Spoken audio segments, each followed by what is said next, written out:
You're driving normally when the transmission begins hesitating, slipping, or shifting with a hard jolt. The problem may seem sudden, but inside, low fluid has already begun disrupting lubrication, cooling, and hydraulic pressure. So what starts failing first, and how can a small fluid loss destroy an automatic transmission? We're going to look inside and follow the damage from the first symptoms to complete transmission failure. To understand why low fluid is so destructive, you first have to understand something most people never realize. In an automatic transmission, the fluid isn't just a lubricant. It's doing three completely different critical jobs at the same time and losing fluid attacks all three at once. That's the core idea of this entire video. In your engine, oil also lubricates, cools, cleans, and protects moving components. But transmission fluid is a triple agent. Job 1, it lubricates all those spinning gears and parts, just like you'd expect. Job 2, it cools. It carries away the intense heat the transmission generates. And job 3, and this is the one people never see coming, it acts as a hydraulic fluid. It is the actual muscle that presses the clutches together and makes the transmission shift. So when the fluid level drops, you're not weakening one system, you're simultaneously starving the transmission of lubrication, cooling, and its own shifting force, all at the same moment. That's why a small fluid problem hits so hard and so fast. It attacks on three fronts at once. Now let's look at which of those three fails first, because that's what you actually feel, and it happens sooner than you'd think. The very first job to break down is usually the hydraulic one, the pressure. Here's why. The fluid is pumped through the transmission to build pressure, and that pressure is what clamps the clutches together to lock each gear. But pumps need solid fluid flow. Aerated fluid cannot maintain pressure. When the level drops too low, the pump starts sucking in air along with the fluid, air bubbles mixed into the stream. And air, unlike fluid, compresses. So instead of a firm, solid push on the clutches, you get a spongy, weak, inconsistent one. This is often when you feel those first noticeable symptoms. The hesitation as it struggles to build pressure, the slipping as the clutches don't get clamped hard enough, the hard jolt as pressure suddenly catches up unevenly. Those symptoms aren't random. They are a common fingerprint of a transmission losing hydraulic control because air has entered its fluid supply. And here is where a manageable problem turns into a spiral, and it's the single most important thing to understand. The moment the clutches stop clamping firmly, they begin to slip. And slipping clutches create friction, and friction creates heat. Now remember job 2, cooling. At the exact moment the transmission is generating extra heat from all that slipping, it also has less fluid available to carry that heat away. So heat builds up fast, and overheated fluid breaks down. It loses its ability to lubricate, to cool, and to hold pressure, which makes the clutches slip even more, which makes even more heat. This is a self-feeding spiral, and low fluid lights the fuse on all three of the fluid's jobs collapsing together.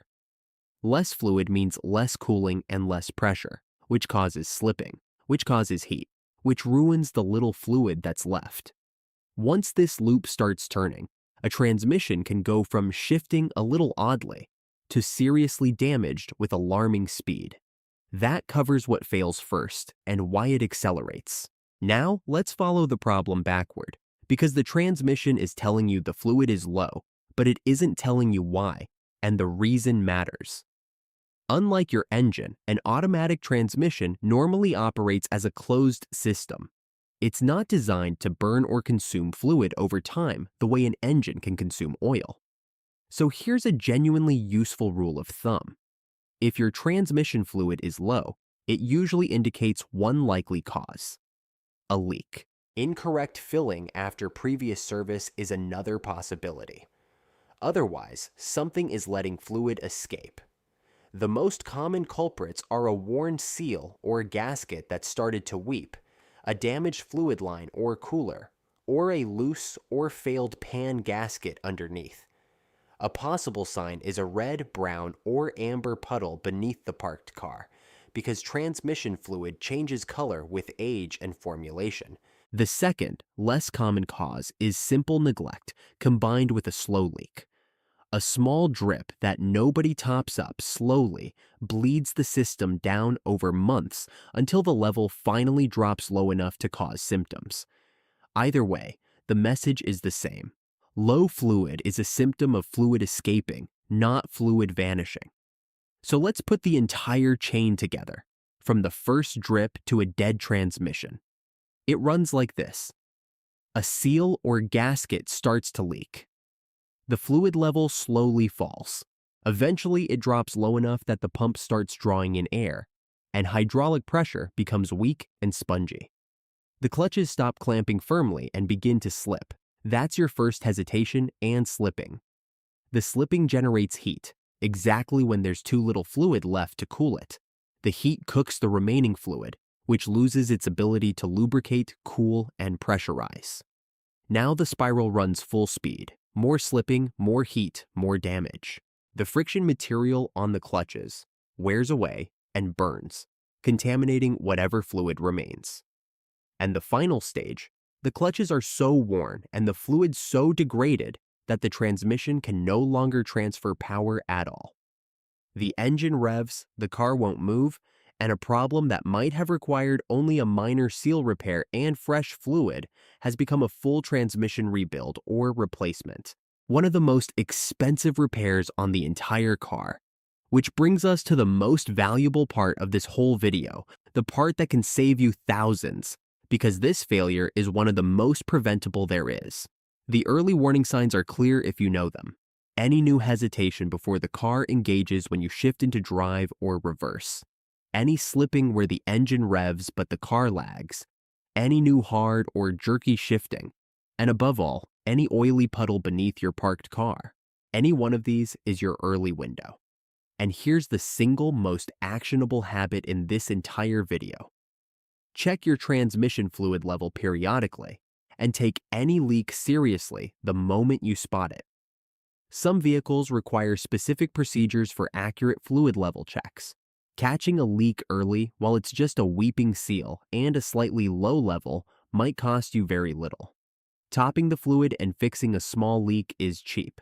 Ignoring it until the spiral has burned up the clutches is catastrophically expensive. The difference between those two outcomes is almost always just noticing early, and now you know exactly what to notice. One last practical note worth knowing.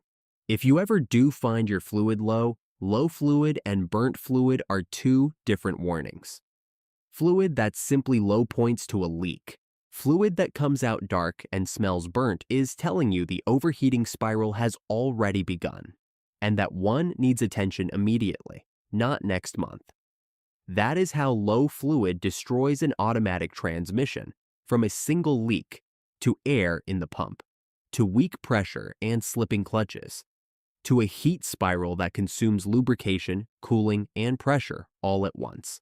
A slow disaster that almost always drips you a warning long before it strands you. If this helped you understand what low transmission fluid actually does, subscribe for more clear car breakdowns. In the next episode, we'll open the transmission again and track what happens when slipping continues.